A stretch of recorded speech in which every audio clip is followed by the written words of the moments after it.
कहेंगे भाई दूध का जला छाछ भी फूंक फूंक के पीता है, और वो तुकाराम जी खुद इतनी पीड़ा में हैं, वो किसी और को पीड़ा में क्यों डालेंगे। तो बालक अपने परिवार वालों को लेके आए, बोले तुकाराम जी बोल देंगे ब्याह कर लो तो मैं कर लूंगा। उसको विश्वास था कि तुकाराम जी मना करेंगे।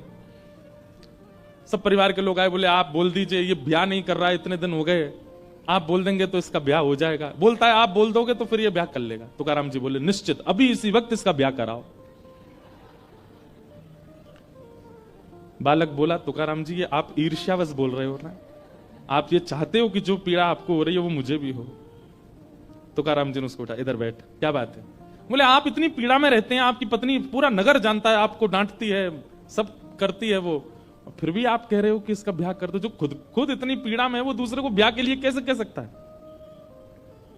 इतनी प्रतिकूल पत्नी आपकी, फिर भी आप बोलते हो। तो तुकाराम जी बोले देख एक मेरी बात सुन, देख अगर अनुकूल पत्नी आ जाए, जैसा तू है वैसी तेरी पत्नी आ जाए तो फिर कोई दिक्कत नहीं है, तू भी भजन करना वो भी भजन करेगी। और अगर प्रतिकूल पत्नी आ जाएगी तो एक गांव में दो तुकाराम हो जाएंगे, मैं भी और तू भी। अकेले तुकाराम से क्या काम चले। बोले सब मेरे को प्रणाम करने आते हैं दूर दूर से। छत्रपति श्री शिवाजी महाराज दंडवत करते थे तुकाराम जी महाराज को। बोले गांव में मेरे घर में मेरा सम्मान नहीं है, लेकिन बाहर देख लाखों की तादाद में लोग दर्शन करने आते हैं। अनुकूल पत्नी होगी तो दोनों भजन करना, प्रतिकूल होगी तो एक तुकाराम और बन जाएगा। मतलब तुकाराम जी क्या बोले, मेरे तुकाराम बनने का बहुत बड़ा कारण मेरी प्रतिकूल पत्नी है। ये विपरीत है, इसीलिए मैं ठाकुर जी के ज्यादा समीप हूं। ये अनुकूल होती तो इससे मेरा प्रेम हो जाता, ये मेरे अनुकूल होती तो मैं इसी का ध्यान रखता, इसी के पास रहता, इससे बातें करता, इसकी सुनता, इसी में ही रमा रहता। लेकिन ये प्रतिकूल है, इसलिए इसके बट का प्रेम भी मैं विट्ठल से करता हूं, और बस चुपचाप सुनता हूं, क्या बोलती है, जो कहती है सह लेता हूं, मारती है, कभी कुछ कह देती है तो कोई दिक्कत नहीं। ऐसे श्री तुकाराम जी महाराज। तो उनके बारे में मैं क्या बता रहा था कि हम लोग जब धन की अधिकता हो जाती है तो कहीं ना कहीं हमारे मन में आ जाता अब इससे कुछ भोग भोगा जाए, इससे कुछ ऐसा किया जाए जो पाप जन्य है। या विश्वास मानिएगा, धन अधिक हो जाए और व्यक्ति के जीवन में सत्संग नहीं है तो धन की अधिकता उसको कभी ना कभी पाप की ओर ले जाती है। तो जब छत्रपति शिवाजी महाराज को पता चला कि श्री तुकाराम जी महाराज की पत्नी और बेटा, पहली पत्नी और बेटा इसलिए मर गए क्योंकि अकाल में उनके यहां भोजन नहीं था, तो शिवाजी महाराज ने किसी से पूछवाया, बोले इनके घर की स्थिति कैसी है। कहा बोले ज्यादा अच्छी नहीं है, बस ये भक्त हैं इसलिए इनका नाम तो बहुत है पर धन नहीं है इन पे। तो शिवाजी महाराज ने खूब सारी बैलगाड़ियों में भर करके सुंदर सुंदर रत्न भेजे तुकाराम जी महाराज के पास। मंत्री आया और मंत्री ने आकर के कहा, बोले महाराज छत्रपति शिवाजी महाराज ने आपके लिए कुछ भेंट भेजी है। भेंट को देख करके उन्होंने तुरंत मना किया, मुझे नहीं चाहिए, इसको ले जाओ। बोले क्यों नहीं चाहिए। तब दो बातें कही तुकाराम जी ने, ध्यान से सुनना। पहली बात कहते हैं, जो पाप का मूल है उसको मैं क्यों लूं। मंत्री जी एक बात मुझे बताइए, दुनिया में जितने पापी हैं सबके नाम गिनो, पापियों के नाम याद हो तो पापियों के नाम गिनो। आप भी अगर किसी पापी को जानते हैं, वैसे तो किसी को पापी मानना नहीं, लेकिन फिर भी जो पाप कर्म करता हो, कोल्हापुर में हो या कहीं भी हो, आपकी रिश्तेदारी में हो, मित्रों में हो, जो पाप कर्म करता हो। पाप कर्म किसको कहते हैं, परस्त्री गमन को पाप कर्म कहते हैं, माता पिता की अवहेलना करने वाले को पाप कर्म कहते हैं, अपनों से ही द्वेष रखने वाले को पाप कर्म कहते हैं, मांस मदिरा आदि भक्षण करने वाले को पाप कर्म कहते हैं, अधर्म के मार्ग पर चलने वाले को पाप कर्म कहते हैं, कुदृष्टि रखने वाले को पाप। तो ये सब जिसके अंदर हो, आप खुद विचार कर लो, कहीं ना कहीं उसके पास धन का स्रोत होगा, इसीलिए वो पाप के मार्ग पर है। कहीं ना कहीं धन का स्रोत है, और धन नहीं है, अगर वो धनवान नहीं है तो लोभ ही होगा। ये लोभ और धन यही पाप करवाते हैं। सब लोग इधर देखिए, बहुत ध्यान से सुनिए। तुकाराम जी महाराज पहली बात कहते हैं कि जो पाप का मूल है, जो पाप का बीज है, वो मैं क्यों लूं। इसी से ही पाप कर्म की इच्छा प्रकट होती है, मुझे नहीं चाहिए। लेकिन तुम ज्यादा निवेदन करोगे तो दूसरी बात सुनो, बोले क्या, जिसको विट्ठल रूपी रत्न मिल गया उसको अब संसारी रत्न की आवश्यकता नहीं है, जिसको साक्षात श्री कृष्ण पायो जी मैंने नाम। तो श्री तुकाराम जी महाराज सेनापति से बोले कि भैया पहली बात तो ये पाप का मूल है, इसको मैं रखूंगा, कहीं ना कहीं पाप मुझसे बनेगा। और दूसरी बात, जब विठल रूपी रत्न मिल गया तो फिर ये संसारी रत्न की क्या आवश्यकता है, इसको ले जाओ। और लेकर के सेनापति वापस आए तो छत्रपति शिवाजी महाराज अचंभित हो गए, एक वस्तु नहीं ली उन्होंने। समय निकाल करके शिवाजी महाराज गए तुकाराम जी के पास देहू और जाकर के दंडवत किया, बोले कि आपके इस त्याग को, आपके समर्पण को, आपके इस विरक्ति भाव को मैं दंडवत करता हूं भगवान, मुझे आप शिष्य स्वीकार करो। आप सोचोगे धन नहीं लिया, शिवाजी महाराज को शिष्य तो बना लिया होगा, नहीं, वो भी नहीं किया। तुकाराम जी महाराज बोले, भगवान देखिए, आप पूरे राष्ट्र का गौरव हैं, आपकी वजह से हम संत महापुरुष प्रेम से भजन कर पा रहे हैं शिवाजी महाराज, पर आपका गुरु मैं नहीं हूं। वहां भी त्याग किया, हम आप में से कोई होता तो कोई छोड़ता? बोले अच्छा है। आज के प्रधानमंत्री समझ लो, अगर वो आ जाएं आपके घर तो आप मना करोगे? नहीं। लेकिन तुकाराम जी मना कर रहे हैं, तुकाराम जी कह रहे हैं मैं आपका गुरु नहीं हूं, आप तो वन में जाइए, वन में आपके गुरु आपकी प्रतीक्षा कर रहे हैं, समर्थ गुरु रामदास, वो आपके गुरु, उनके पास जाओ। दीक्षा और गुरु रूप में समर्थ गुरु रामदास को स्वीकार किया छत्रपति शिवाजी महाराज ने, पर वे तुकाराम जी के प्रति भी गुरु भाव रखते थे। इतना बड़ा त्याग। मैं एक बात अपने जीवन में, अपनी कथा में कहा करता हूं कि भैया ठाकुर जी जीवन में आएंगे ना, एकला चलो रे, अकेले रहने का बहुत मन करने लगेगा, बहुत धन की कामना, बहुत संबंधों की कामना, बहुत नाम यश कीर्ति की कामना आप नहीं करोगे, भले ही अपने आप हो जाए आपकी कीर्ति, वो बात अलग है, पर आप बहुत सब चीजों से बचने का प्रयास करोगे, बहुत ज्यादा एकांत प्रिय लगने लगेगा, रखोगे नहीं, बांटोगे, लुटाओगे। लेकिन श्री कबीरदास जी क्या कह रहे हैं? डर लागे और हंसी आवे, अजब जमाना आया रे, धन दौलत ले माल खजाना, वैश्या नाच नचाया रे। संसार के लोग धन कमा करके कुछ गलत करने ही भागते हैं। आजकल के युवा जब जॉब करना शुरू कर देते हैं तो जैसे ही पैसा आता है तो कहां भागते हैं? मनाली जाएंगे, गोवा जाएंगे, कसौल एक जगह है हिमाचल में, वहां जाते हैं। हम तो उत्तर भारत में ही रहते हैं तो हमको तो पता है कहां कहां जाते हैं। उनसे कहो जगन्नाथपुरी चले जाओ, वहां तो कुछ मिलेगा ही नहीं। क्या नहीं मिलेगा? धुआं नहीं मिलेगा, पीला पानी नहीं मिलेगा, ये तो यही मिलेगा। वहां जाते हैं, मतलब धन की बढ़ोतरी होती हमारे मन में पाप आ जाता है। कबीरदास जी कह रहे हैं कितने आश्चर्य की बात है। और मुट्ठी भर अन साधु मांगे, कहे लाज नहीं आया रे। और यदि कोई मुट्ठी भर अनाज आपसे मांग लेता है तो उससे क्या कहते हैं? तुमको लज्जा नहीं आती है?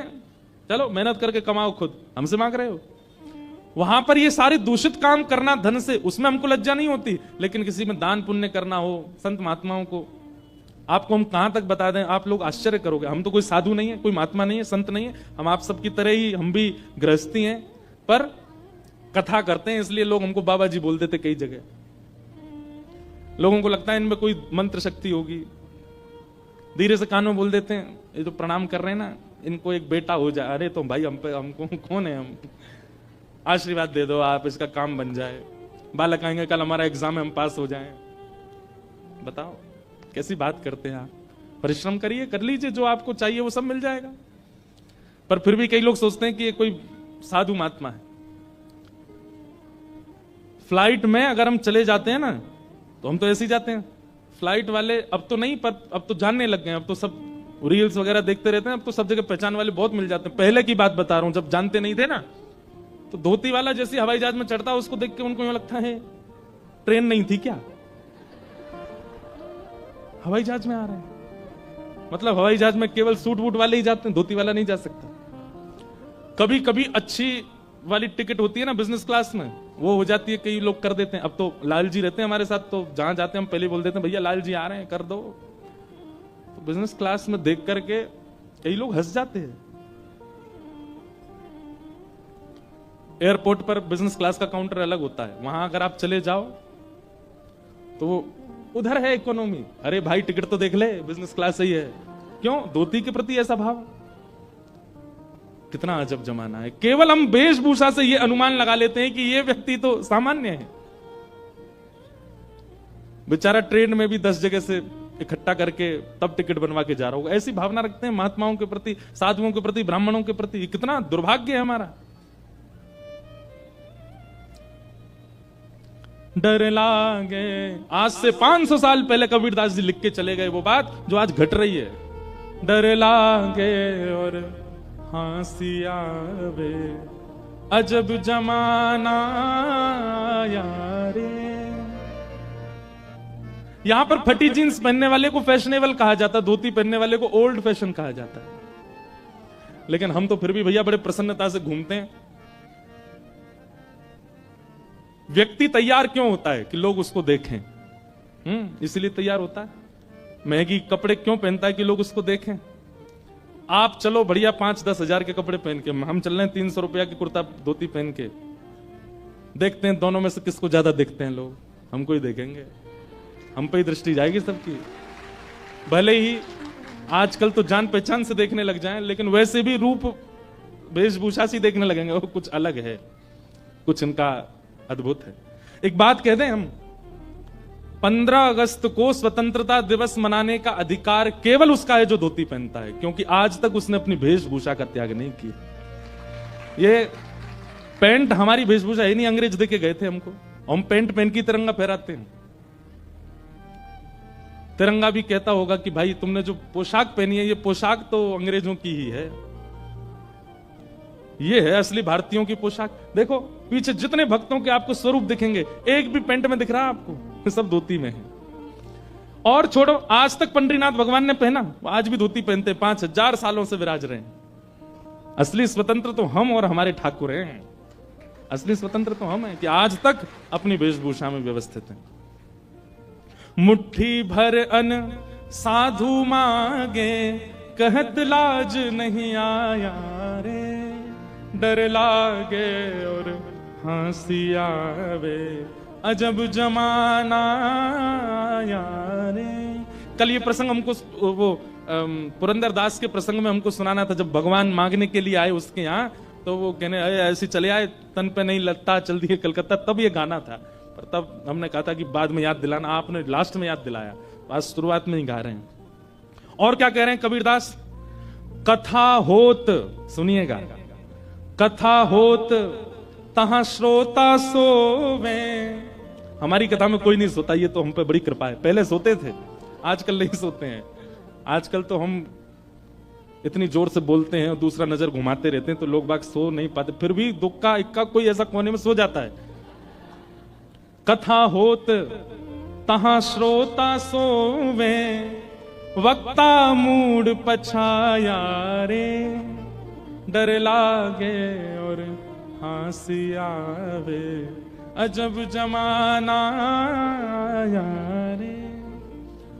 कथा में तो नींद आने लगती है। कथा में तो यूं लगने लगता, अभी हम पे ये काम है, करना है। कथा में कई लोग व्यसनी बैठते हैं। व्यसनी, कई लोगों को चाय का व्यसन होता है, कई लोगों को बीड़ी का व्यसन होता है। वो व्यसनी व्यक्ति ऐसी जगह बैठता है जहां से एग्जिट पास हो, नेक्स्ट समय मिले तो जाके कुछ व्यसन कर आऊं। लेकिन होए जहां कहीं स्वांग तमाशा, होए जहां कहीं स्वांग तमाशा, तनिक ना नींद सताया रे। यहीं बाहर अभी कोई तमाशा हो जाए, कोई स्वांग हो, कोई संसारी कुछ होने लग जाए, एक पल की नींद नहीं आएगी। कथा में नींद आने लगती है। डर लागे और हंसी आवे, अजब जमाना यारे। और भांग तंबाकू सुल्फा गांजा, भांग तंबाकू सुल्फा गांजा, मांस खूब उड़ाया रे। मांस खूब उड़ाया रे। भांग खाएंगे, तंबाकू खाएंगे, दुनिया भर के धुआं निकालने के आजकल तो नए नए फ्लेवर आ गए हैं। फ्लेवर्ड धुआं निकालते हैं अब लोग, अलग प्रकार। नेक नेक आगे खिसक जाओ थोड़े थोड़े, बैरिकेटिंग तोड़ के नहीं, पीछे वाले नेक नेक आगे आ जाओ, थोड़ी थोड़ी जगह हो जाए। लेकिन रोज कह दिया जाए कि सुबह अपने ठाकुर जी का चरणामृत लिया करो, उसका नियम नहीं बना पाते। आप कभी बीड़ी पीने वाले, सिगरेट पीने वाले को देखो, नियम से पीता है। सुबह उठते ही पिएगा, भोजन के बाद फिर पिएगा, दोपहर में फिर पिएगा, शाम को फिर पिएगा, रात में सोने से पहले फिर पिएगा। नियम, उसको कोई बताना नहीं पड़ता, वो नियम से, और खत्म हो जाती, खुद खरीदने जाता, किसी से मंगाता भी नहीं है, नियम से पीता है। लेकिन हरि चरणामृत नैन धारे, हरि चरणामृत नैन, रोज उसको कहें, गुरुजन कहते हैं कि भाई ठाकुर जी का चरणामृत रोज पान किया करो। ऑफिस आए, चरणामृत लिया था, बहुत देर हो रही थी, जल्दी में भाग लिया मैं, तो वो इतना भारी लग जाता है। 2 बूंद हरि चरणामृत का इतना भारी लगता है कि उसका नियम नहीं बना पाते हम लोग। हरि चरणामृत नैम न धारे, हरि चरणामृत नैम न धारे, महुआ चाखन आया रे। ये मध्य प्रदेश में एक वो होती है, एक फल होता महुआ, उससे शराब बनती है। हरि चरणामृत। अच्छा एक बात बोलूं, आपको बुरा नहीं मानना, महाराष्ट्र में मैं जब घूमता हूं ना, तो मैं देखता रहता हूं दुकानों के ऊपर जो नाम बड़े सुंदर भगवान के नाम पे यहां पे नाम रखते हैं। अमृत तुल्य चाह, सारी चायों की दुकान यही होंगे, अमृत तुल्य।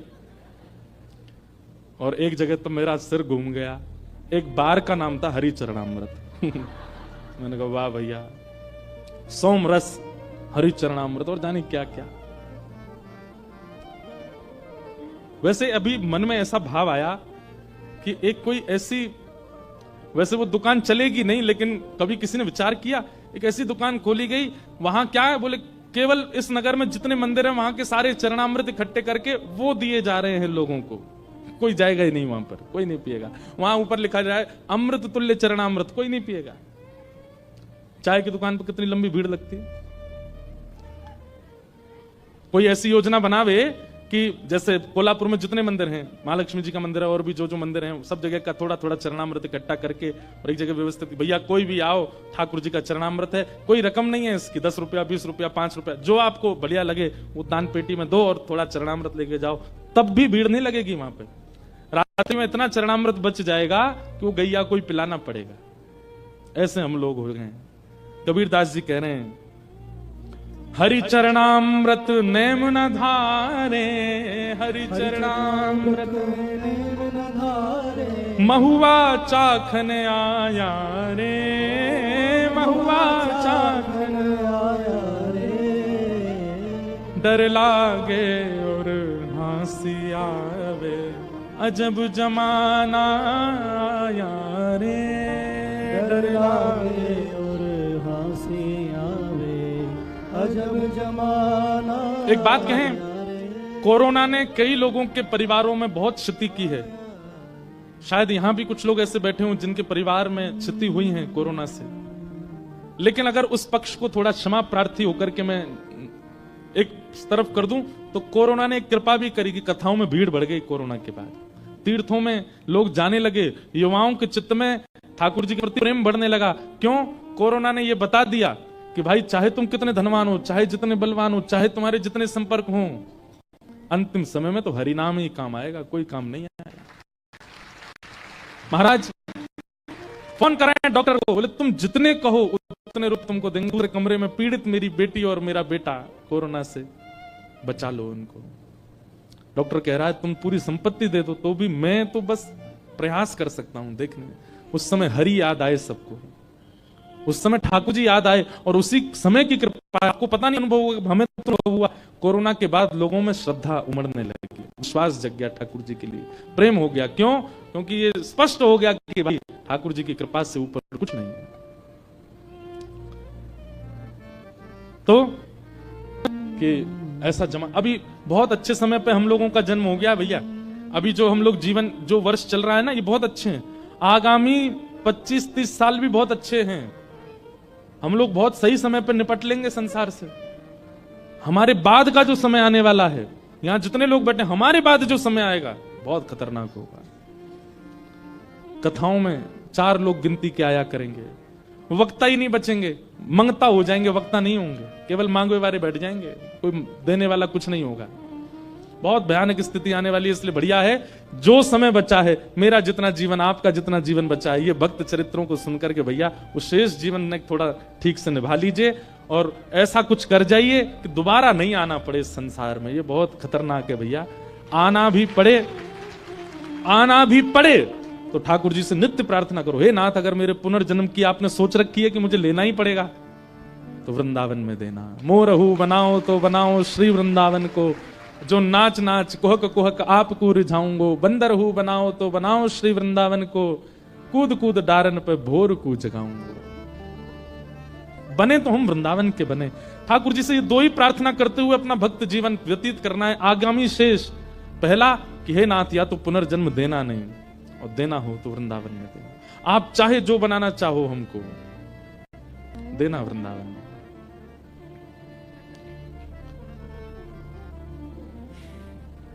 ऐसे भाव से कथाएं श्रवण कीजिए। भगवान पंडरीनाथ के परम वैष्णव भक्त हुए चोखा मेला। आप अयोनिज थे। अयोनिज का मतलब होता है आपका जन्म माता पिता से नहीं हुआ था। वैसे तो चोखा मेला जी का ऐसा भाव बताया जाता है कि आप ज्यादा श्रेष्ठ जाति में आपका जन्म नहीं हुआ था। एक बात आपने कभी अनुभव की, कितने भी भक्त चरित्र सुन लो, भक्त चरित्रों में जाति की प्रधानता कभी नहीं होती। ये जाति बिरादरियों का ज्यादातर पॉलिटिक्स लोग में, पॉलिटिशियन में ही इसका ज्यादातर भेद चलता है। हम लोगों में घोले जाने वाली ये बातें ज्यादातर ये राजकीय रूप से हमारे अंदर घोली जाती है। भक्ति भाव में कहां है बताइए मुझे? कितने नाम में गिना दूं ऐसे जिनको जाति के रूप में छोटा बताया गया और ठाकुर जी ने उनको हृदय से लगाया। उन्हीं के एक प्रमाण है चोखा मेला। श्री तुकाराम जी महाराज, वे भी ब्राह्मण नहीं थे पर उनको सब वंदन करते थे। श्री नामदेव जी महाराज, केवल ब्राह्मण होना सर्वाधिक श्रेष्ठ का भाव नहीं होता है। आप किसी भी जाति में हो, ठाकुर जी के रहो। और एक बात हम कहें, ये जाति में जन्म लेना एक प्रकार का टास्क है। ठाकुर जी कह रहे हैं तो मैं सामर्थ हो तो अपने भक्ति भाव से अपनी इस जाति के बंधन को तोड़ के दिखा, अपनी इस जाति से ऊपर निकल के दिखा। आज हमारे भारत के एक राष्ट्रपति पूर्व रहे एपीजे अब्दुल कलाम, थे मुस्लिम, पर क्या उनको साधुओं ने वंदन नहीं किया? क्या उनको संतों ने स्वीकार नहीं किया? शंकराचार्य भगवान ने भी उनको स्वीकार किया। सब संत महापुरुष ब्राह्मण सब उनको देखते तो हाथ जोड़ते थे, सब ने स्वीकार किया। क्यों? क्योंकि उन्होंने एक जाति से ऊपर उठ गए वे, इसलिए सबने स्वीकार किया। इसलिए भैया हमारी प्रार्थना है कि अपने मन से, अपने भाव से, अपने कर्म से, अपने स्वभाव से ऊपर उठिए। आपको कोई देखे तो देख करके आपके प्रति ये भाव यह निश्चित ब्राह्मण ही होगा, निश्चित वैष्णव ही होगा, निश्चित ऐसा ही होगा। चोखा मेला जी, आपके माता पिता नैष्ठिक ब्राह्मण थे।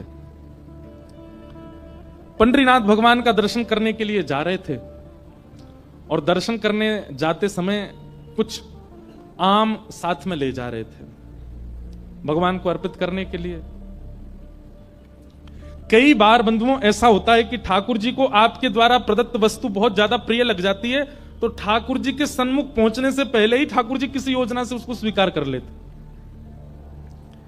एक बार एक बालक आया मेरे पास वृंदावन, वो बोला महाराज जी मेरे साथ तो बहुत बुरा हो गया, रोने लगा। मैंने क्यों? बोले मैं जीवन में पहली बार बरसाना गया आज। मैंने कहा अच्छा, तो इसमें बुरा क्या हुआ?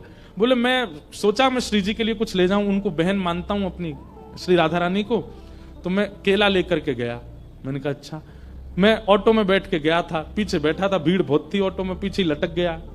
एक जगह ब्रेकर आया तो ऑटो थोड़ा धीरा हुआ और इतने में बंदरों की टोली आई, सारे केले लेके भाग गए। महाराज जी पहली बार मैंने कुछ ले जाने का योजना बनाई और बंदर ले गए उसको। मैंने कि अरे बावड़े, बंदर नहीं लेके गए। श्री जी को वो इतने बढ़िया लग रहे थे कि श्री जी प्रतीक्षा नहीं कर पा रही थी कि तू बरसाना आवे, फिर सीढ़ी चढ़े, ऊपर जाके केला चढ़ावे, इसलिए पहले ही अपनी मंडली भेज दी, जाओ इससे हरण करके ले आओ, हमको लाके पवा दो। उसका मन इतना प्रसन्न हो गया, बोले सच में ऐसा ही हुआ? मैंने कि भैया सच में ऐसा ही भयो है, तो विश्वास मान ले मेरी बात को। श्री जी रह ना पा रही, श्री जी बोली अब कब आवेगो, कब देखो मुझको, पहले ही आते छीन के ले आओ। कभी अगर ऐसा कुछ हो कि आपने कुछ विचार किया है ठाकुर जी के लिए लेके जाने के लिए और मार्ग में ही कोई किसी कारणवश वो वस्तु आपसे दूर हो जाए, तो समझ जाना ठाकुर जी रुके नहीं, ठाकुर जी से सहन हुआ नहीं, ठाकुर जी बीच में ही योजना बना करके ले लिया। इसका मतलब ये भी नहीं है कि कहीं खो जाए तो उसको ढूंढो ही नहीं, ठाकुर जी ले गए होंगे। प्रयास तो करना चाहिए, कोई सामग्री गाड़ी में खो गई या होटल में खो गई तो ढूंढो, ढूंढने पर भी ना मिले तो फिर उदास नहीं होना, फिर तो यही सोचना है कि पंडरीनाथ भगवान ने स्वीकार कर लिया। कितने ऐसे उदाहरण मैं आपको दे सकता हूं, उन्हीं में से एक है चोखो मेला का चरित्र। आपके माता पिता इतने भाव से आम लेकर के जा रहे थे ठाकुर जी को अर्पित करने के लिए, ठाकुर जी के मुंह में पानी आ गया। ठाकुर जी को फल से, ठाकुर जी को व्यंजन से रुचि नहीं होती, ठाकुर जी को व्यंजन लाने वाले के भाव से रुचि होती है। जैसे हमारा भाव कैसा है, हमारी सब्जी देख करके, मिठाई देख करके मुंह में पानी आता है। ठाकुर जी व्यंजन से मुंह में पानी नहीं आता, व्यंजन लाने वाला, बनाने वाला किस भाव से, उससे ठाकुर जी प्रसन्न होते हैं। आप दुनिया भर के मिर्च मसाले बढ़िया करके खिचड़ी बनाओ, ठाकुर जी नहीं आते। पर कर्मा बाई वो बिना नहाए धोए बनाती है, और कभी कभी खिचड़ी चलाने के लिए अपने दांतुन के पिछले भाग से ही चला देती है, दांतुन करते करते, और बिना नहाए धोए पात्र में लेकर के ठाकुर जी के आगे धर देती है। श्री जगन्नाथ जी दौड़े दौड़े आते हैं उसकी खिचड़ी पाने। क्यों? व्यंजन की दृष्टि से, व्यवहारिक दृष्टि से और मेरी आपकी दृष्टि से वो खिचड़ी पाने योग्य नहीं है, पर बनाने वाली का भाव इतना श्रेष्ठ है कि ठाकुर जी जगन्नाथपुरी से दौड़ के आते थे खिचड़ी पाने। तो एक बात याद रखिएगा, आप यदि ये सोचते हैं कि श्री पंडरीनाथ भगवान को विशिष्ट व्यंजन दिया जाए, विशिष्ट व्यंजन उनको प्रिय नहीं है, देने वाले का स्वभाव कितना विशिष्ट है, तो फिर वस्तु चाहे कितनी भी सामान्य हो ठाकुर जी को प्रिय लगती है। भैया सबरी के चरित्र में क्या हुआ, सबरी ठाकुर जी के लिए बेर लेके बैठी है, तो उसके मन में आया कि मैं ठाकुर जी को खट्टे बेर नहीं खिला सकती, तो पहले चख के देखती है, मीठा होता है तो ठाकुर जी को देती है, खट्टा होता है तो फेंक देती है।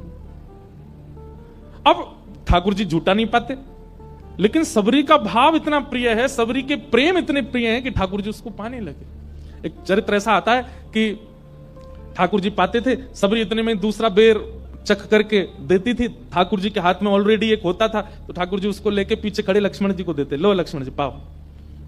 लक्ष्मण जी बेर लेके कहते झूठा है मैं किस खाऊं। तो राम जी तो बैठे हैं बेचारे, और उनसे तो दूर फेंक देते, तो ऐसे मुंह चलाते हाँ खा रहे हैं। लेकिन राम जी जानते थे, बोले लक्ष्मण खा नहीं रहा, फेंकता जा रहा है दूर। जब लक्ष्मण जी को शक्ति लगी और श्री हनुमान जी महाराज संजीवनी बूटी लेकर के आए, पूरा पर्वत लेकर के आए, वैद्यों ने संजीवनी निकाल करके जैसी लक्ष्मण जी को प्रदान की, लक्ष्मण जी जीवित हो गए।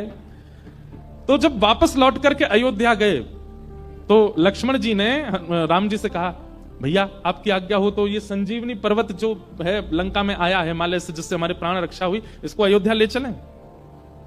क्यों? बोले इसमें बढ़िया बढ़िया संजीवनी बूटी है, कभी किसी को पीड़ा होगी दे दिया करेंगे। तब राम जी बोले इन संजीवनी बूटियों से केवल तुम्हारी प्राण रक्षा हो सकती थी और किसी की नहीं होगी। लक्ष्मण जी बोले क्यों? ये तो संजीवनी बूटी है। बोले संजीवनी बूटी कैसे निर्मित हुई? बोले कैसे हुई? बोले सबरी जो झूठे बेर कर करके देती जा रही थी और तुम खा के नहीं फेंकते जा रहे थे, वही संजीवनी बूटी बने। उस सबरी के झूठे उच्छिष्ट बेर ही संजीवनी बूटी बने, और उनसे ही तुम्हारी प्राण रक्षा हुई है। इससे तुम्हारी ही प्राण रक्षा होती और किसी की नहीं होती। भाई राम रावण युद्ध में तो लंका में इतने सारे राक्षस भी मारे गए, स्वयं रावण भी मारा गया, संजीवनी पर्वत तो वहीं था, लाके बूटी कोई दे देता उनको, बच जाते वे लोग भी। पर नहीं, केवल लक्ष्मण की प्राण रक्षा हुई, क्योंकि वो सबरी के उच्छिष्ट बेर, उसके मुख में अमृत है, प्रेम का अमृत, भाव का अमृत, भक्ति का अमृत, उससे बचे हो तुम। तब लक्ष्मण जी बोले मैं भाव समझ नहीं पाया सबरी का।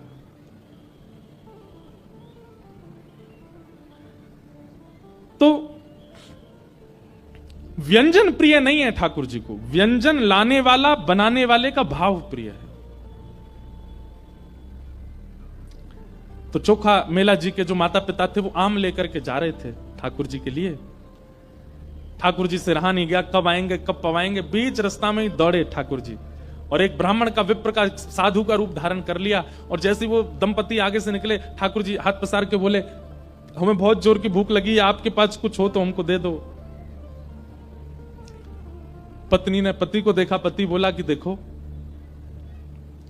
है तो ये ठाकुर जी के लिए, पर साधु और हरिजन भी तो ठाकुर जी के स्वरूप होते हैं। हमारे पास तो खूब संख्या में आम हैं, ये महात्मा ज्यादा से ज्यादा 2-3 पाएंगे, इनको पवा देते हैं, बाकी के जो शेष बचेंगे उनको ठाकुर जी का भोग लगा देंगे।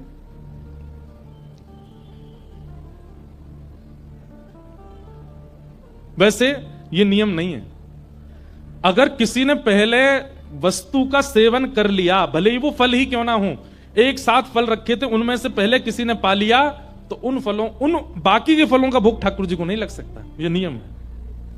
पर कहीं कहीं भक्तों के चरित्र में ऐसी लीलाएं भी आती हैं। अब मेरे तो बहुत सारे चरित्र आते हैं, तो मैं सब सुना दे रहा हूं। हमारे ब्रज में हुए श्री गोविंद दास। कौन? गोविंद दास ठाकुर जी के सखा थे, ठाकुर जी उनके साथ खेलते थे। तो गोविंद दास एक बार क्या हुआ कि ठाकुर जी की प्रसादी सिद्ध हुई रसोई घर में, और रसोई घर में प्रसादी बड़े नियम से सिद्ध होती है, मुंह पे कपड़ा बांध करके, और बिल्कुल अपरस में रसोईया सिद्ध करते हैं प्रसादी मंदिरों में।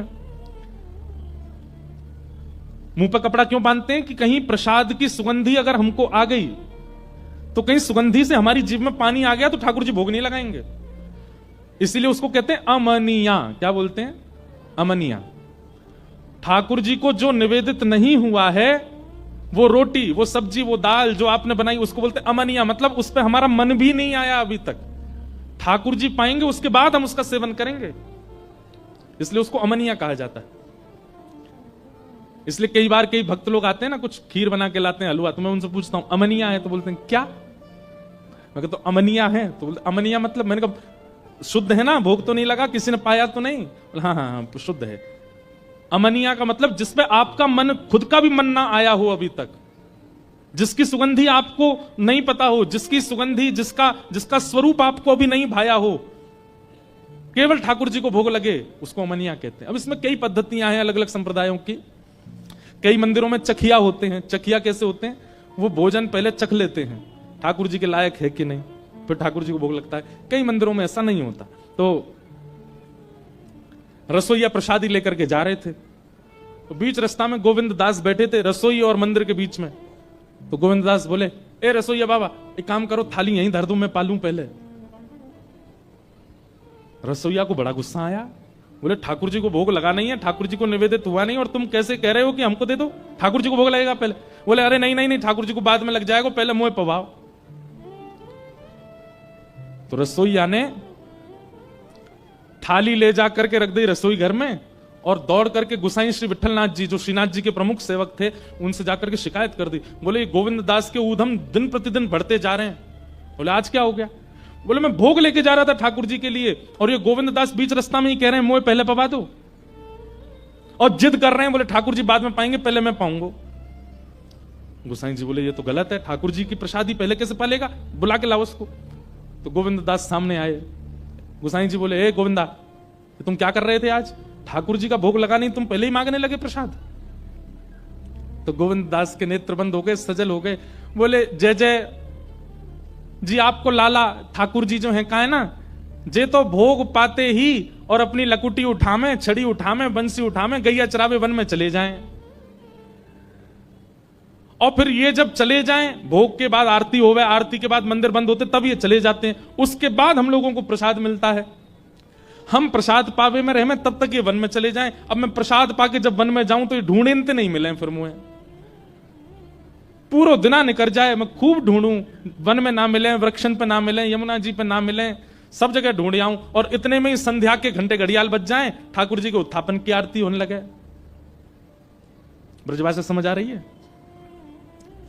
हमारे ब्रज में एक रीति है कि 12, 12:30 बजे सारे मंदिर बंद हो जाते हैं, और फिर शाम को 4:30-5 बजे खुलते हैं। मैंने कितनी बार कथा में कहा है, ठाकुर जी सोते नहीं है, ठाकुर जी गैया चराने गए हैं वन में, इसलिए मंदिर बंद होते हैं। बिहारी जी, राधा रमन जी, राधा वल्लभ जी, सारे मंदिर बंद होते हैं दोपहर में। क्यों? ठाकुर जी गैया चरावे गए हैं।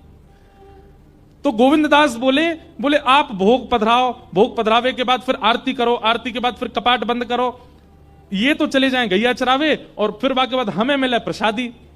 और प्रसादी में इतने सारे भक्ता में कि धीमे धीमे पूड़िया में, धीमे धीमे सब्जियां, इतना विलंब है जाए कि ठाकुर जी फिर हम ढूंढवे जामे तो जंगल में ढूंढते नहीं मिले। या हमारे मैं कह रहा हूं, पहले ही पवाए दो ताकि मेरा पेट भर जाए, तो मैं लाला के संग जंगल चलो जाऊंगा गैया चरावे। ये सुनकर के गोसाई जी के नेत्र सजल हो गए कि भाई इस कलिकाल में आज भी गोविंद दास को ठाकुर जी का अनुभव होता है। ये ठाकुर जी के साथ तब से उन्होंने नियम बना दिया, जब तक गोविंद दास है इसको पहले ही पवा दिया करो, ताकि ठाकुर जी के संग गैया चराने जा सके।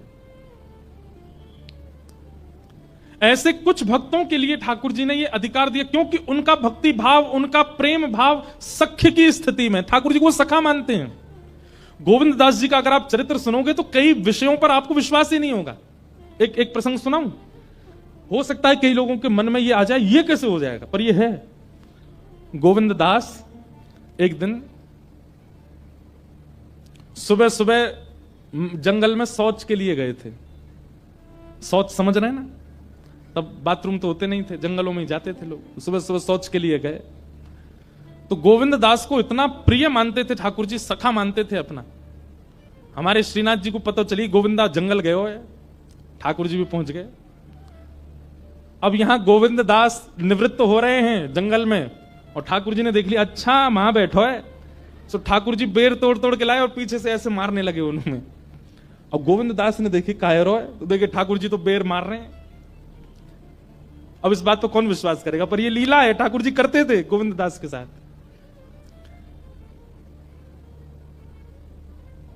ऐसे ऐसे चरित्र हैं। और फिर पता गोविंद दास क्या करते, जो बेर उनमें पड़ता बैठी बैठी अवस्था में पकड़ के वो ठाकुर जी पे मारते थे। अब सामान्य व्यक्ति देखे तो उसके मन में आ जाएगा राम राम राम राम, अपवित्रता का ध्यान नहीं कर रहे हैं राम ठाकुर जी पे, पर ठाकुर जी उनको सखा मानते हैं अपना। हुआ ऐसा था कि भगवान केवल 11 वर्ष ब्रज में रहे। जब श्री कृष्ण आए तो केवल 11 वर्ष ब्रज में रहे। ठाकुर जी की लीला करने का अभी और मन था, ऊधम करने का अभी और मन था, ठाकुर जी वो ऊधम कर ही नहीं पाए। इसलिए ठाकुर जी कलिकाल में दोबारा श्रीनाथ जी के रूप में प्रकट हुए, और फिर प्रकट होकर सूरदास, कुम्मनदास, गोविंद दास, छीत स्वामी और इन सब अष्ट सखाओं के साथ ठाकुर जी ने फिर दोबारा से वही सब क्रीड़ाएं की।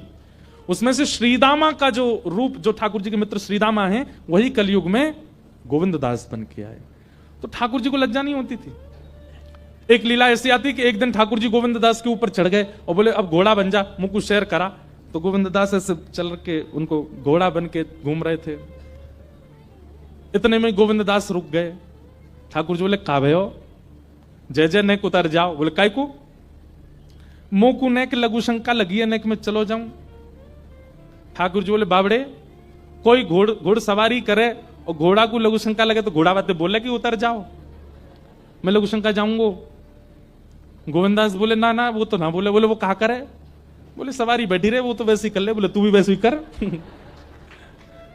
और आप विश्वास नहीं मानेंगे, गोविंद दास ने सोचा कि नहीं नहीं नहीं, मैं ठाकुर जी की सेवा में हूं, मैं पूर्ण रूपेण सेवा में ही रहूंगा।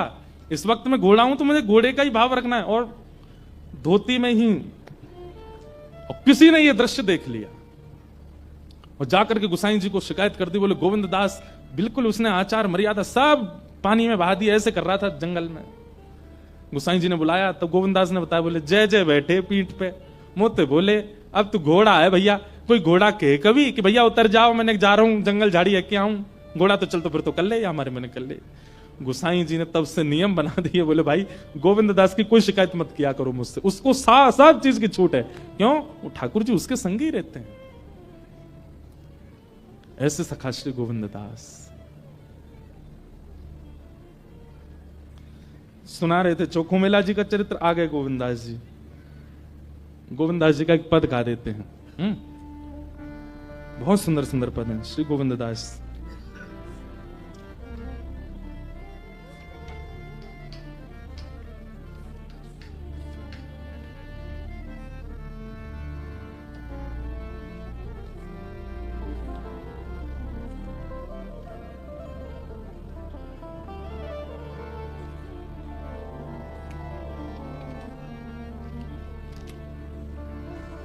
प्रीतम प्रीत ही सौंपई है, प्रीतम प्रीत ही गोविंद दास कह रहे हैं।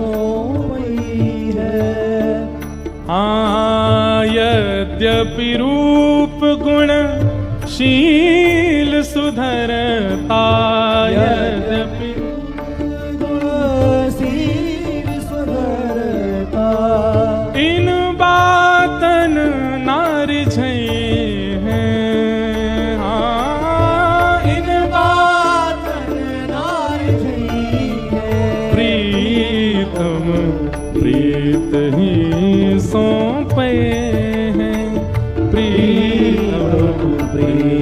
ही सोई है। श्री गोविंद दास कह रहे हैं, भले ही आप रूपवान हो, शीलवान हो, गुणवान हो, इनसे ठाकुर जी को नहीं पाओगे। ठाकुर जी को पाने के लिए तो चित्त में प्रेम होना चाहिए, चित्त में सख्य भाव होना चाहिए, ठाकुर जी के प्रति कोई संबंध होगा तो ही ठाकुर जी मिलेंगे, नहीं तो नहीं मिल सकते। भले ही तुम कुछ भी कर लो जीवन में। डंके की चोट पर श्री गोविंद दास कह रहे हैं, सतकुल जन्म कर्म शुभ लक्षण, सतकुल जन्म सतकुल जन्म कर्म शुभ लक्षण, सतकुल जन्म वेद पुराण पढ़े हैं, वेद पुराण पढ़ी है। प्रीतम प्रीत ही सौंपे हैं, प्रीतम प्रीत ही सोई है। प्रीतम प्रीत ही सौंपे हैं, प्रीतम प्रीत ही सोई है। ओ गोविंद प्रभु स्नेह सुवालो, गोविंद प्रभु स्नेह सुवालो, गोविंद प्रभु स्नेह सुवालो, गोविंद प्रभु स्नेह सुवालो। रसना कहाँ जो नचे हैं, रसना ढूंढते हैं।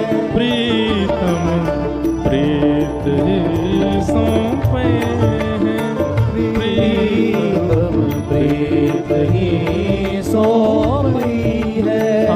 प्रीतम प्रीत ही सौंपे हैं, प्रीतम प्रीत ही सोई है। केवल प्रेम प्राप्त करा सकता है। मोहन प्रेम बिना नहीं मिलता, चाहे कोटि कर लो उपाय। ऐसे श्री गोविंद दास। तो ठाकुर जी एक साधु का रूप बना करके आ गए और आकर के चोखा मेला जी के माता पिता से कहने लगे, हमें कुछ पवा दो। उनके माता पिता ने विचार किया, इतने सारे आम हैं हमारे पास, 2-3 इनको पवा देते हैं, बाकियों का भोग लगा देंगे ठाकुर जी को। और कोई मांगता तो वो आम उच्छिष्ट हो जाते, लेकिन एक साधु मांग रहा है तो इसलिए इस आम को ठाकुर जी स्वीकार कर लेंगे। और उन्होंने एक आम दिया। ठाकुर जी क्या करें पता है, साधु के रूप में आए, पूरे नहीं पाते, थोड़ा थोड़ा ऐसे पाते हैं, थोड़े थोड़े चौंकते हैं और फिर उसको जो माता जी थी उनकी गोद में डाल देते हैं। फिर कहते हैं दूसरा दो, दूसरा दो, दूसरा आम लेते हैं, फिर उसको लेते हैं, फिर उनकी झोली में डाल देते हैं। तीसरा आम, अब बेचारे आजकल के तो थे नहीं जो टोक दें। आजकल के लोग तो बड़े विचित्र हैं ना, उस समय के थे तो कुछ बोले नहीं, एक के बाद एक मांगते जाएं, थोड़ा थोड़ा चखें और उनकी झोली में डालते जाएं। ऐसे कर करके ठाकुर जी ने सबरे आम खा लिए जितने थे, एक भी नहीं छोड़ा पंडरीनाथ जी के लिए। पंडरीनाथ ही आए साधु के रूप में। बेचारे अंतिम आम देख करके एक दूसरे के मुख देखने लगे। पति पत्नी बोले, देवी ऐसे ही मान लो कि पंडरीनाथ नहीं पाए हैं, अब तो हो गया, अब क्या भोग लगेगा ठाकुर जी को। और साधु सबरे आम पकड़, हाँ भैया बढ़िया आनंद आ गया, अब तुम लोग जो क्रिया में जा रहे हो चले जाओ। और झूठे आम, चुखे हुए आम उनकी पत्नी की झोली में डाल दिए। और ऐसा कहकर के महात्मा तो वहां से ऐसे चलते बने जैसे कोई उनकी ट्रेन छूट रही हो, तुरंत चले गए। ठाकुर जी थे ना। दोनों पति पत्नी सोचने लगे, अब खाली हाथ जाएं ठाकुर जी के पास, कोई बात नहीं, ऐसे ही मान लेते हैं कि ठाकुर जी आके पाके चले गए। चलो देवी अब ये झोला का क्या करोगी, इसको कहीं पधरा दो, तो सब उच्छिष्ट हो गए। पति उठ करके चलने लगे, पत्नी उठी झोला कहीं रखने के लिए बढ़ी आगे, तभी उन्होंने कहा खोल के एक बार दृष्टि तो कर लूं। जैसे ही खोल करके देखा तो वहां आम की गुठली और छिलका तो गायब, एक नन्हा सा बालक था उसमें झोली के भीतर। और पत्नी इतना घबरा गई, बोले अब क्या करूं। पति दूर निकल गए थे, बोले पता नहीं ये बालक कहां से आया, ये कैसे आया, क्या हुआ। समझ गई कि निश्चित ही श्री ठाकुर जी ने कृपा करके दिया है। और उस बालक को वहीं नदी के तट पर छोड़ करके और प्रणाम करके वहां से चली गई। क्यों समाज को क्या बताऊंगे कहां से आया ये बालक? सब लोगों की तो दृष्टि होती है ना, परिवार के घर के सब लोग देखते हैं भाई, 9 महीना पहले ही सबको खबर चल जाती है, फिर सबको पता होता है कौन सा महीना चल रहा है, क्या हो रहा है क्या नहीं हो रहा। रिश्तेदारों का काम क्या, यही तो करते रहते हैं वो। अब ये इनकी पत्नी सोची, किसी ने सुना नहीं आज तक कि मैं गर्भवती थी, ना मेरा 9 महीने का कोई समय ऐसा निकला, अचानक बालक लेके जाऊं तो कहीं जीवन पर्यंत मुझे भी सुनना पड़ेगा, इस बालक को भी पता नहीं कोई स्वीकार अस्वीकार कर दे, इसलिए वहीं छोड़ के चली गई। क्योंकि ठाकुर जी ने आम को चोखा और उनकी पत्नी की गोद में मेला मतलब दे दिया, इसलिए उस बालक का नाम पड़ा चोखा मेला। तभी एक सामान्य परिवार के दंपति वहीं नदी के तट पर आए हुए थे, उनके कोई संतान नहीं थी। स्नान करके ठाकुर जी से नित्य कहते थे कि एक हमें बालक की प्राप्ति हो जाए जो ठाकुर जी का परम भक्त हो। तभी उन्होंने देखा कि एक बालक की रोने की आवाज आई, दौड़ करके जाके देखे तो नन्हा सा बालक वो वहां था, मानो पंडरीनाथ भगवान ने ही कृपा करके अपना। अब ये अयोनिज का मतलब क्या होता है? ये माता पिता से जन्मे नहीं है, ये ठाकुर जी से प्रकट हुए हैं। ऐसे कई भक्त हुए हैं जिनका जन्म नहीं हुआ, जो ठाकुर जी की कृपा से ही आए हैं। हमारे श्री हनुमान जी महाराज वे भी अयोनिज हैं, ठाकुर जी की कृपा से ही पधारे हैं। परसों हनुमान जयंती है और परसों हम कथा में हनुमान चरित्र ही सुनाएंगे, संपूर्ण श्री हनुमान जी का ही चरित्र कहेंगे, उनके जन्म की पूरी कथा सुनाएंगे जैसी यथामति होगी परसों, क्योंकि भक्तराज तो श्री हनुमान जी हैं। परसों श्री हनुमान जी से ही प्रारंभ होगा, सुबह सुबह आ जाना सबरे। तो ऐसे भक्त हुए श्री चोखा मेला। आप धीरे धीरे बड़े हुए, बचपन से ही श्री पंडरीनाथ विठल भगवान के प्रति आपका खूब प्रेम भाव था। तभी कहीं कथा होती, कोई संत दिख जाते, महापुरुष दिखते, तो आप जाकर के दूर से बैठ करके उनका प्रवचन भजन सुनते थे। एक दिन आपको कुछ धन की प्राप्ति हुई तो आपके मन में भाव आया कि मैं पंढरपुर जाऊं और कुछ सामग्री ठाकुर जी को निवेदित करके आऊं। और आपने खूब सारे फल खरीदे और फल खरीद करके लेकर के गए ठाकुर जी को अर्पित करने के लिए। जैसे ही वहां पहुंचे तो मंदिर के सब लोग बोले, भैया ये तो दर्शन तो कर सकते हो, अधिकार है सबको, पर तुम्हारे हाथ का चढ़ाया हुआ भोग ठाकुर जी लगाएंगे? जानते हो तुम कौन हो, कैसी बिरादरी से आते हो, कैसे कुल में जन्मे हो, चलो निकलो यहां से। चोखा मेला जी ने थोड़ा कह दिया होगा, भैया ठाकुर जी ये सब थोड़ी देखते हैं, ठाकुर जी तो भाव देखते हैं। तो फिर लोगों ने थोड़ा सा हाथ भी उनको लगा दिया, थोड़ी सी मारपीट भी कर दी। बेचारे बाहर खड़े खड़े रोते रहे, जय हो विठोबा, अमीरों के ठाकुर हो आप, तो बड़ों के ठाकुर हो, हमारे हाथ की क्यों स्वीकार करोगे। रोते बिलखते चोखा मेला जी वापस चले गए। ठाकुर जी पीड़ा नहीं देख पाते अपने वैष्णव भक्त की। पर मैं एक बात कहता हूं कथा में, चोखा मेला सामने खड़े हैं और सब उन्हें भगा रहे हैं वहां से। उनके द्वारा लाए गए जो फल थे उनको कुचल दिया, बाहर फेंक दिया। बोले ये ठाकुर जी स्वीकार नहीं करेंगे, तेरे हाथ की छुपी वस्तु ठाकुर जी को जाएगी कोई, चल जा यहां से।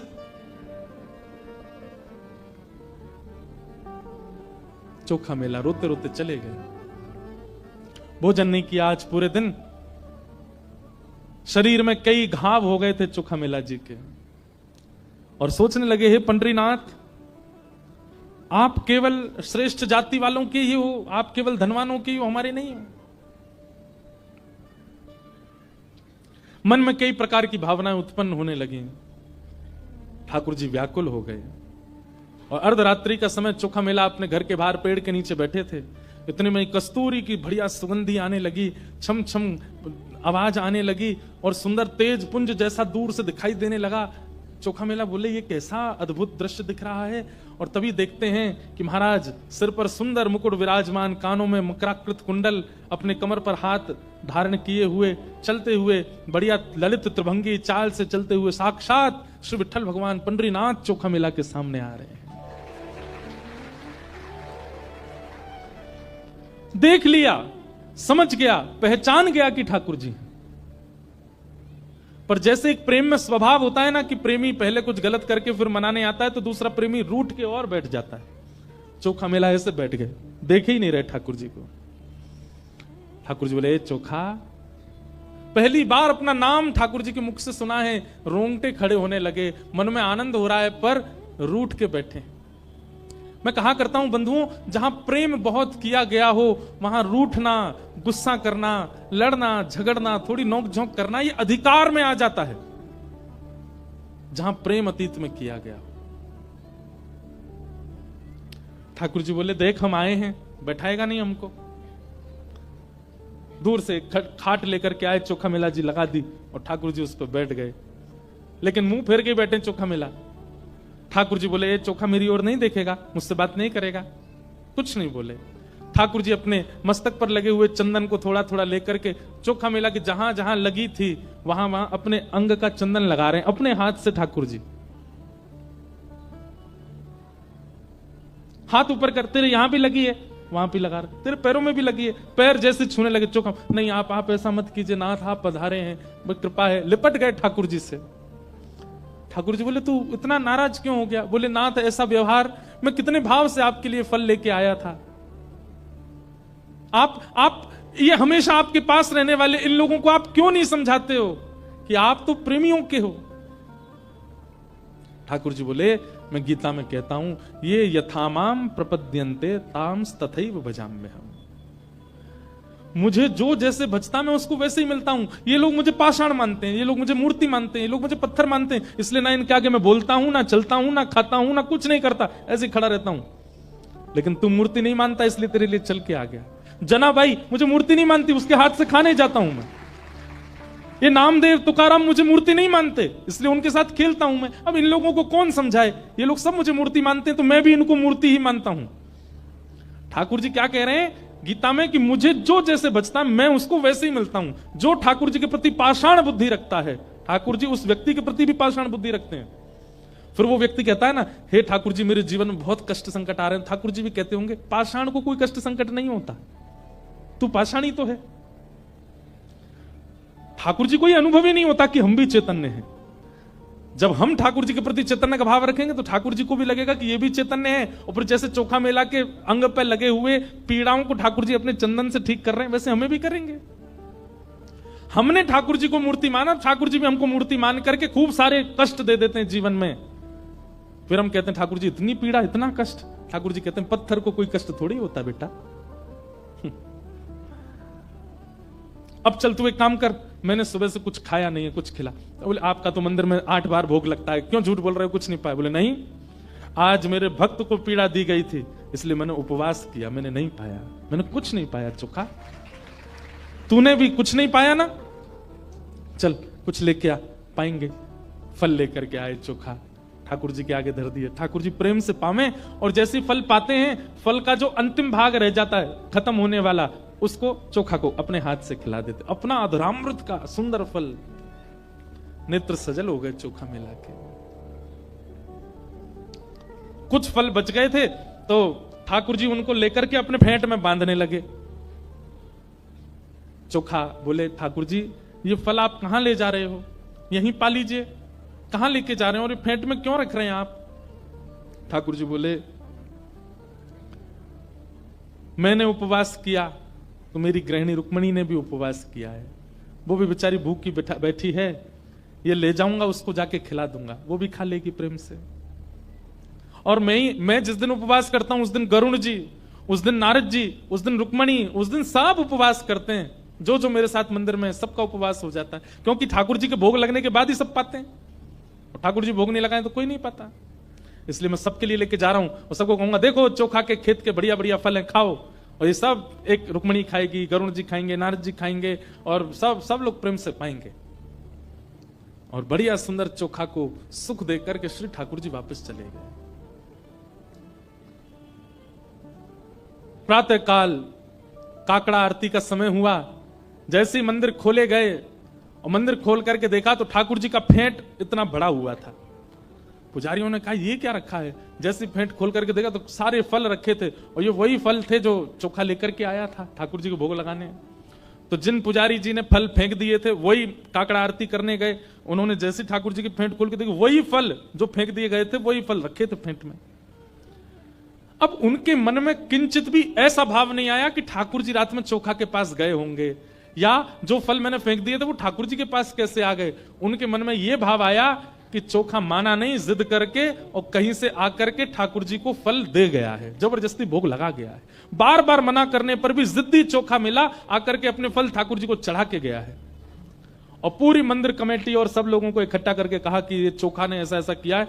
मतलब किसी के मन में पॉजिटिव बात नहीं आई, नेगेटिव आई। ये भी कलयुग का प्रभाव है कि परिस्थिति आपके जीवन में सकारात्मक भावना प्रकट नहीं करती है, नकारात्मक सोच। चलते चलते गिर गए तो क्या सोच रहे हैं, टेढ़ी टेढ़ी नजर से देख रहा था मेरे को वो, इसीलिए गिर गया मैं। उस पर कुछ हम लोग सकारात्मक नहीं सोचते। बहुत तेज भूख लगी थी, लेकिन 2 रोटी खाते ही पेट भर गया। तीसरी रोटी अब मन नहीं हो रही, इच्छा नहीं हो रही। क्यों, तुम तो पाने के लिए बैठे थे, बहुत कह रहे थे भूख लगी, 2 रोटी में ही हो गया काम। मुझे नजर लग गई है किसी की, अपने आप ही सोच लेते हैं। काम कोई बिगड़ने लग जाता है तो उसमें यह विचार नहीं करते निश्चित मेरा प्रारब्ध होगा, उसमें भी ढूंढते हैं किसकी बुरी नजर है, किसने टोटका किया, किसी ने बांध दिया, किसी ने हमारी बुद्धि को ऐसा कर दिया, मुझे डिप्रेशन हो गया है, मुझे दवाइयां चाहिए, मुझे। हमेशा हम नकारात्मक ही सोचते हैं। वैष्णव का स्वभाव होता है वो हर स्थिति में ठाकुर जी का ही भाव रखता है। चलते चलते गिर जाए, मोच पड़ जाए तो मानो उसमें भी ये सोचता है ठाकुर जी आप शायद ये चाह रहे हैं मैं बहुत घूमता रहता हूं, कुछ दिन आराम करूं, इसीलिए मोच लगवा रहे हो पैरों में। ठाकुर जी किसी प्रिय को दूर कर रहे हैं, अच्छा तो इसका मतलब आपने आगे देख लिया होगा ये अच्छा नहीं होगा मेरे जीवन में, इसलिए दूर कर रहे हो। ठाकुर जी कमाई कम कर रहे हो, शायद आप चाहते हैं कि मैं बहुत खा रहा हूं, बहुत आनंद कर रहा हूं, थोड़ा मैं तप करूं, इसीलिए ऐसा कर रहे हो। इस प्रकार की भावना आती है अगर वैष्णव हो, और वैष्णव नहीं होता तो वो उल्टा ही सोचता है हर चीज में। सबने सोचा चोखा मेला आकर के जबरदस्ती ठाकुर जी को फल दे गया है और मूर्ति स्पर्श करके गया, जबकि उसको मना किया था। कल तो बेचारे को मंदिर में पीट दिया, आज सब उसके गांव गए और गांव में जाकर के घर से निकाल करके पीटा कि तू कैसे आया मंदिर में, और तूने कहां से चाबी बनवाई, तू ताला खोल के भीतर गया, ठाकुर जी पर फल चढ़ा करके आया, तूने स्पर्श किया उनका। चोखा मेला बोल रहा नहीं ऐसा नहीं है, ऐसी कोई बात नहीं है। अरे देख इसके अंग पर ठाकुर जी के श्रीमस्तक का चंदन भी लगा हुआ है, निश्चित ये गया है, प्रमाण दे रहा है।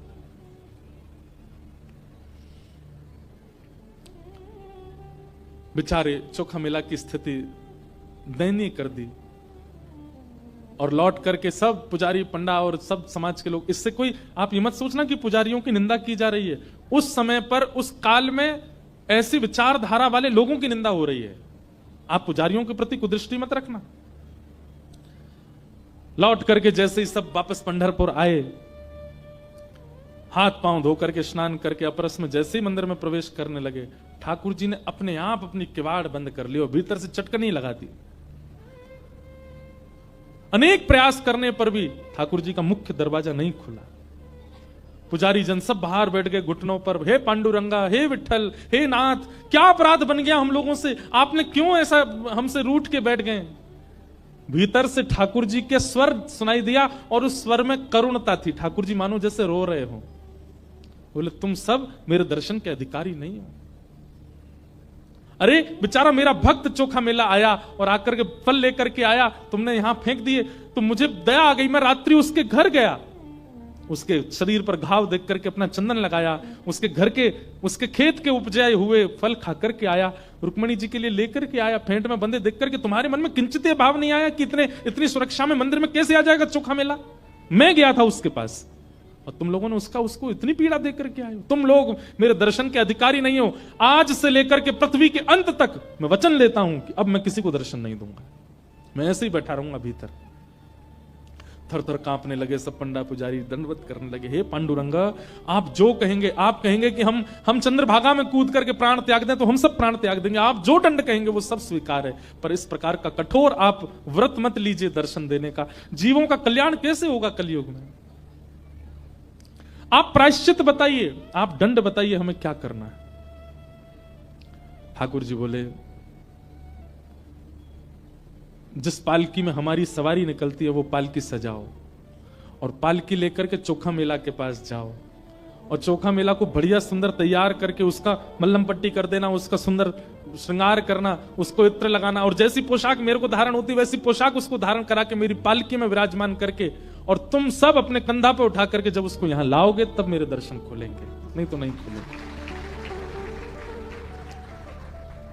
सब पंडा पुजारी सुंदर जल चंद्रभागा का कलशों में लेकर के, इत्र लेकर के, चंदन लेकर के, पोशाक पीतांबरी लेकर के, पाग लेकर के, पालकी सजा करके लेकर के चोखा मेला के पास गए।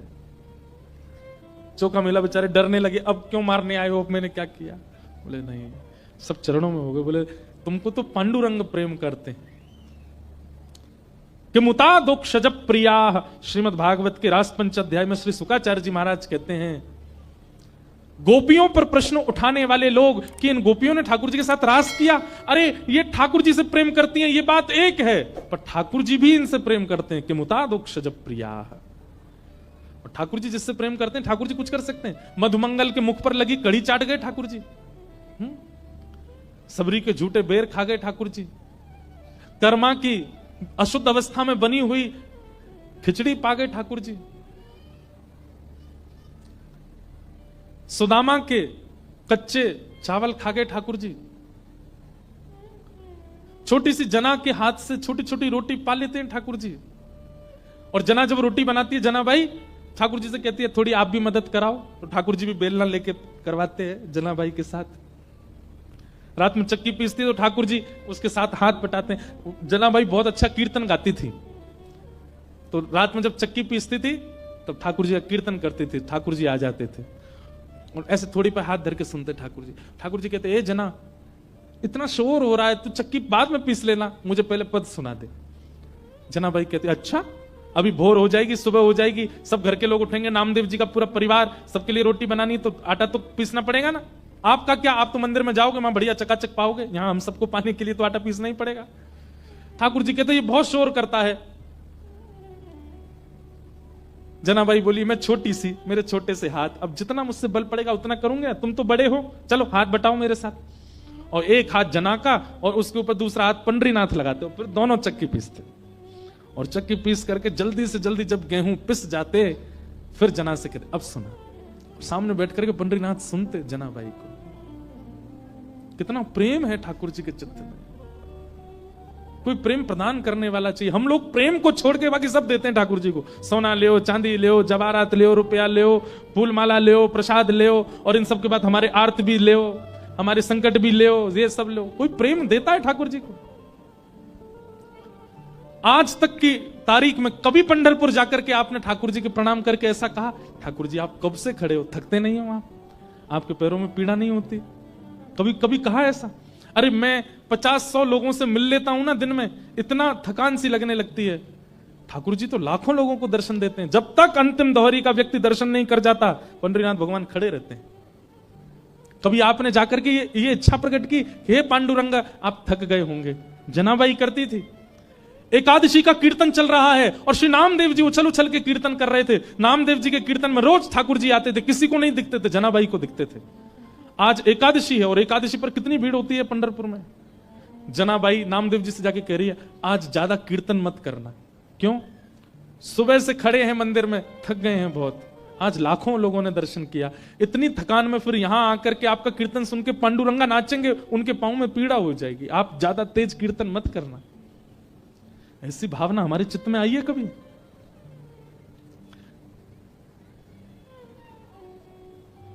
हम भक्त चरित्र क्यों सुन रहे हैं? टाइम पास नहीं कर रहे हैं हम।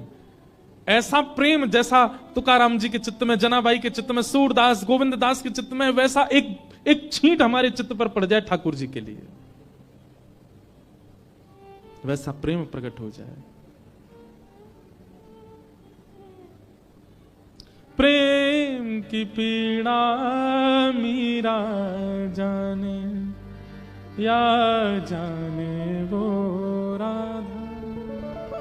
हे प्रेम की पीड़ा मीरा जाने, या जाने श्री राधा, श्री राधा, श्री राधा। राधा राधा कह ले प्राणी, कट जाएगी बाधा। हो प्रेम की पीड़ा मीरा जाने, या जाने श्री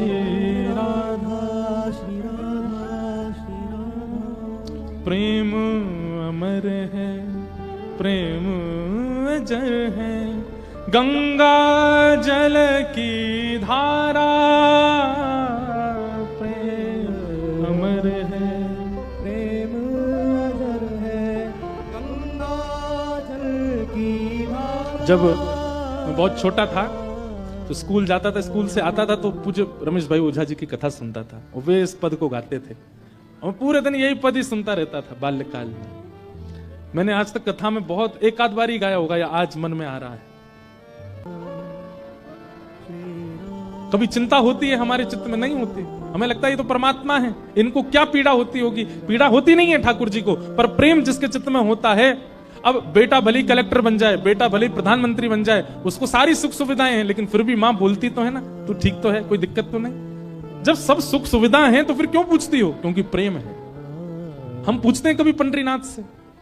हम तो भैया जाके खूब पूछें, लाला ब्रज ते इतनी दूर आए करके यहाँ महाराष्ट्र की भूमि में ऐसे ठाड़े हो, सब ठीक है? पुजारी जी प्रेम ते आपको भोग लगा में। हम जगन्नाथपुरी जाते हैं, वहां भी पूछते हैं, श्री द्वारिका जाते, और ये कोई बचपन से नहीं, कथा कहते कहते ये भाव आ गया चित्त में कि ठाकुर जी का जहां जहां दर्शन करने जाते हैं वहां पूछते हैं, लाल जी आप प्रसन्न होना, आप राजी होना, सदा राजी रहो, सदा खुश रहो, ऐसे ही आनंद करते रहो। अरे भैया दुनिया के लोग आशीर्वाद लेके आते हैं, ब्रजवासी तो लाला को आशीर्वाद दे के आवे, लाला तू ऐसे ही आनंद करते रही हो।